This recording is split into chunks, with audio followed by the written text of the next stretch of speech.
Hello, my name is Mary Burke. Welcome. Thank you for joining me. I would like to explain from my experience what it's like to be a slow learner. In the past, it felt like running after a train that would never wait it. I could hear it and I could feel its power. But I always was just a step behind. The faster I tried to move, the more exhausted that I became. There was no space for breath or space. No time to understand what was happening around me. As years later, I realized that the problem was never my pace. The problem was it was the direction that I was pushed into. Over time, that terrible running softened. I found myself rowing my own boat instead. The water was sometimes rough, it was sometimes calm, but it belonged to me.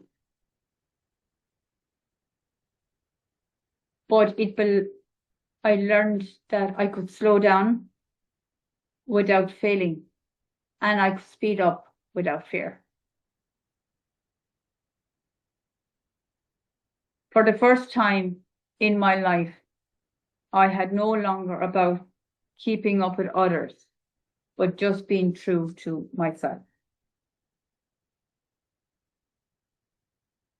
One of the earliest places that I felt a sense of safety was during the year that I lived with my nana and my mother.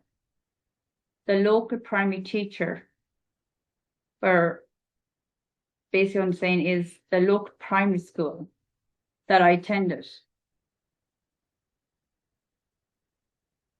During the time there was a sense of warmth and there was no pressure.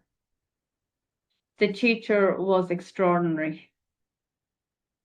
She understood children in a way that was rare back that time, back in the 1980s. She didn't rebel. She didn't label or dismiss. She nurtured. She was a mother figure to every child in her care. We felt valued, belonged, and understood. The classroom was a place of understanding. At home, I remember sitting on my mother's lap, my small hands holding my English book as I read out loud. I read with confidence. That confidence came from not about being perfection, but the feeling of being loved. My mother never rushed me. She listened, she smiled, and she stayed present. She listened, smiled. Those moments quietly built that I would return in many times in my life. When I returned to the family home the following year, I returned to my old school. The contrast was truly painful. The teacher was strict and impatient. The warmth that I had known disappeared slowly. I learned to make myself smaller. I withdrew into my shell, believing that silence was safer than being misunderstood. That shell stayed with me for many years. I stayed there where I moved through the world. In my early 20s, I met my friend Maria, who I often mentioned in my other videos. Meet Maria was the turning point in my life. Until then, I lived feeling that my voice didn't matter. Maria changed that. She listened deeply. She spoke to me with respect. She became a mother figure at a time that I needed it the most. For the first time, I felt seen and heard as an adult.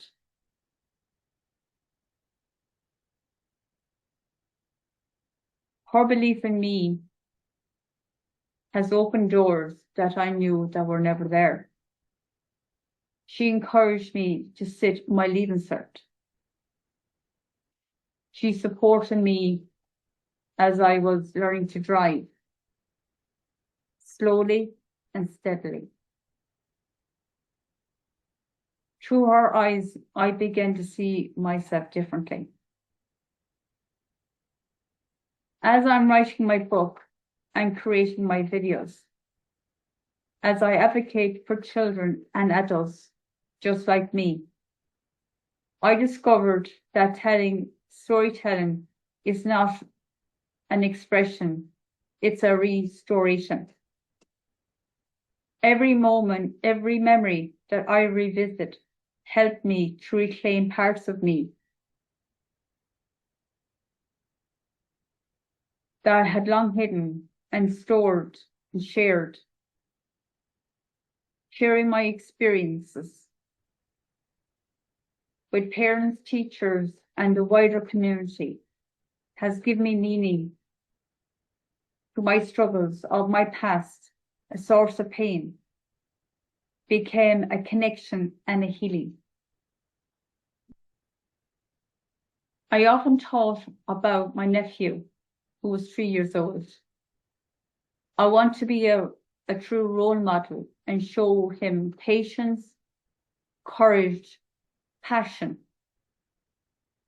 I want him to know that growing up, that strength can be gentle and kindness matters. I played the role model of a big sister to him, who reminds me that the responsibility we all have towards the next generation. That awareness extends beyond family. I became to be tuned with the most vulnerable people around me. One day, I was driving down a narrow lane leading to a SuperValu car park. I noticed an elderly lady struggling with her shopping trolley as the cars passed or dangerously close. I couldn't ride past. Something made me stop. I parked my car and I walked towards her. She insisted that she didn't need help, but I stayed. I stood between her and the cars and the big moving lorry. The sound of the lorry really startled her. She looked at me in disbelief that the volume of traffic that she had been facing alone. I stayed with her until she was safely on the path. After all, this is a human being. That moment stayed with me, a reminder that comparison often meant slowing down when others hurried on. My slow processing speed, once that I was ashamed of, became a gift. It allowed me to notice fear, hesitation, and in the need of others. It has taught me to respond with care rather than speed. Another memory, when I visited an Aldi, I was at the cashier and I asked the cashier if I needed more time to count my money. She didn't sigh or rush me. She simply waited calmly and kindly. That simple act reminded me that she would ever know. I asked her if she ever considered to be a teacher. She laughed and she said, "It's too late." I replied, "Kindness, it's never too late." I never revealed that I was a slow learner, but I left her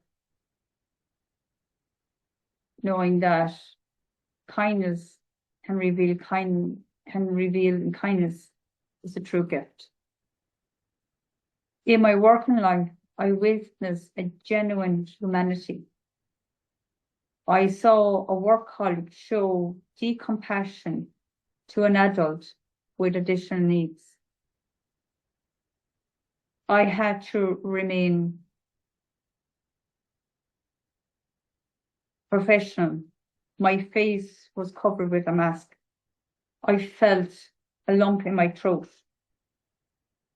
I later praised her, knowing how important that kindness can be, and when she never forgot it. At home, life continues, present challenges. One day after putting on a wash, my husband was looking for his t-shirt. And because he couldn't find his t-shirt, he told me to never wash his clothes again. I couldn't respond straight away. It took me about 20 minutes to process. I explained to him how important it was for him to give me more time to process the information and to be more mindfulness. That conversation marked another step in understanding myself without shame.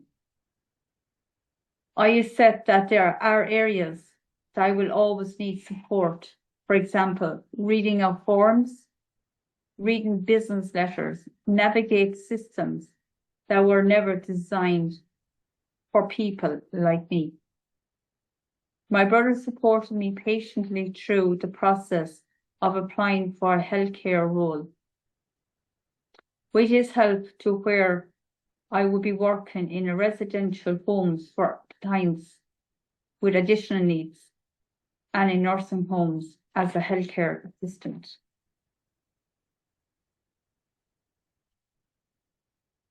I challenged myself by doing dummy runs and finding the locations of work. Each journey strengthened my confidence. Independence, I learned that didn't mean doing everything alone. It just meant believing that I could learn. My brother introduced me to AI, which is a useful tool.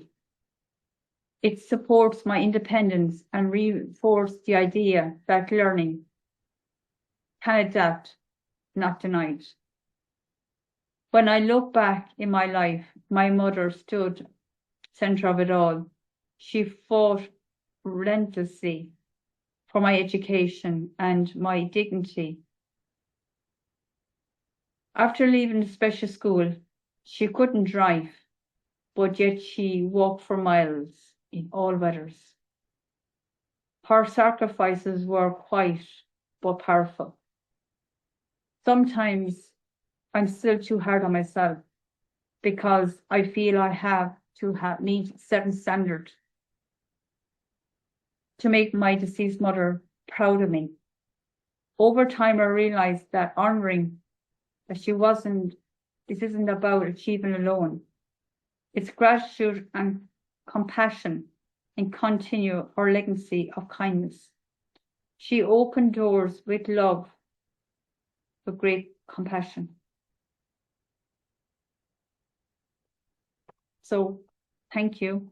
Please share my video. Thank you. Bye-bye.